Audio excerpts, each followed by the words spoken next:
कहीं से आ रहे हैं, कोई अपने बच्चे को लेके आ रहे हैं, तो कोई बस्तर से आ रहे हैं, सरगुजा से आ रहे हैं, प्रताड़ित होते रहेंगे। ऐसी मानती प्रताड़ना तभी समझ में आएगा कि जब कोई आत्महत्या कर लेगा, तभी गवर्नमेंट को समझ में आएगा क्या कि किसी के मतलब भावनाओं से ऐसा खिलवाड़ नहीं करना। सब कुछ से जीत चुके हैं, अब हम कहाँ जाएं बताइए।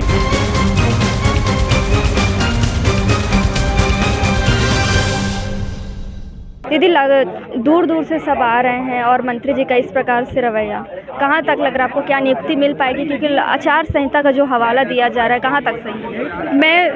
मैं एकदम परेशान हूँ मैम, क्योंकि देखिए हम लोग पढ़ाई करते हैं, सब कोई डिग्री हासिल करते हैं, सबकी एक उम्मीद रहती है कि जो उसने उस चीज़ की पढ़ाई की है तो उसके बेस पे उसको जॉब मिलेगा।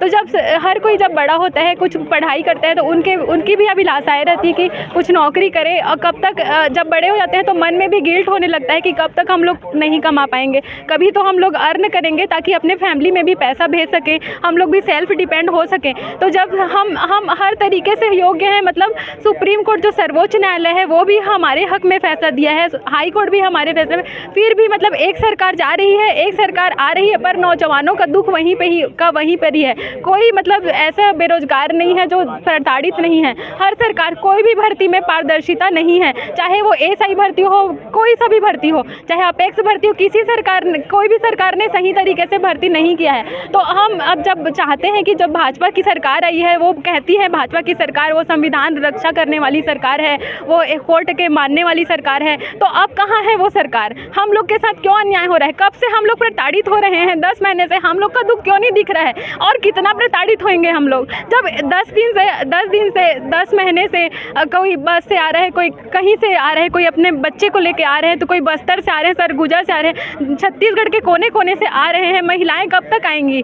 कब तक अपने न्याय के लिए हम लोग ऐसी प्रताड़ित होते रहेंगे? ऐसी मानती प्रताड़ना तभी समझ में आएगा कि जब कोई आत्महत्या कर लेगा, तभी गवर्नमेंट को समझ में आएगा क्या कि किसी के मतलब भावनाओं से ऐसा खिलवाड़ नहीं करना। सब मीडियम कोर्ट से जब फैसला जीतने के बाद भी आप लोग के हक में सब कुछ से जीत चुके हैं, अब हम कहाँ जाएं बताइए। या तो हमारे पास सेकेंड ऑप्शन है कि आत्महत्या करके मर जाएं, या तो फिर ऐसे ही हम मंत्रियों के झक्कर काटते रहें, कभी किसी रोड में बैठ जाएं, कभी किसी ट्रेन के सामने कूद जाएं, बस यही रास्ता है बस लास्ट। तो क्योंकि सरकार हम लोग का सुन ही नहीं रही है। एक मिडिल क्लास फैमिली और क्या कर सकती है? वो जाके लड़ तो नहीं सकती ना सरकार से, सिर्फ अपने हक के लिए लड़ सकती है, आवाज़ उठा सकती है। अब हम लोग पूरे थक गए हैं मैम, अब हम लोग चाहते हैं कि जल्दी निर्णय ले सरकार। आज लगा कि बृजमोहन अग्रवाल जिस तरीके से आप लोगों से बातचीत किए, आश्वासन दिए, आपको लग रहा है कि आचार संहिता से पहले या फिर कोर्ट का आदेश आने के बाद और अभी जब रिजल्ट आने वाला है चुनाव का, उससे पहले फैसला आप लोग के हक में होगा?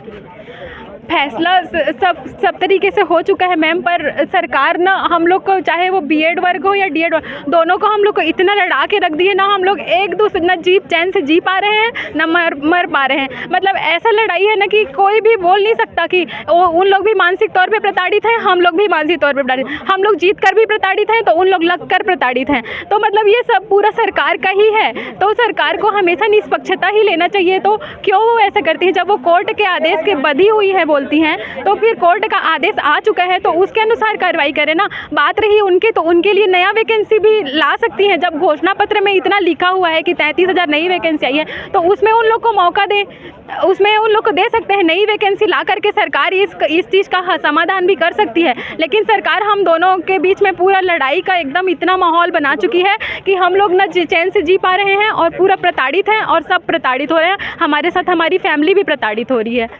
तो ये डीएड के अभ्यर्थी है जो यहाँ पहुँचे हुए थे। आपको बता दें कि लगातार ये सारे अभ्यर्थी शिक्षा मंत्री बृजमोहन अग्रवाल के बंगले के चक्कर काट रहे हैं। उनका कहना है कि जब हाई कोर्ट, सुप्रीम कोर्ट से फैसला इनके पक्ष में आया है तो इनको नियुक्ति क्यों नहीं दी जा रही है, ये नियुक्ति कब तक मिलेगी?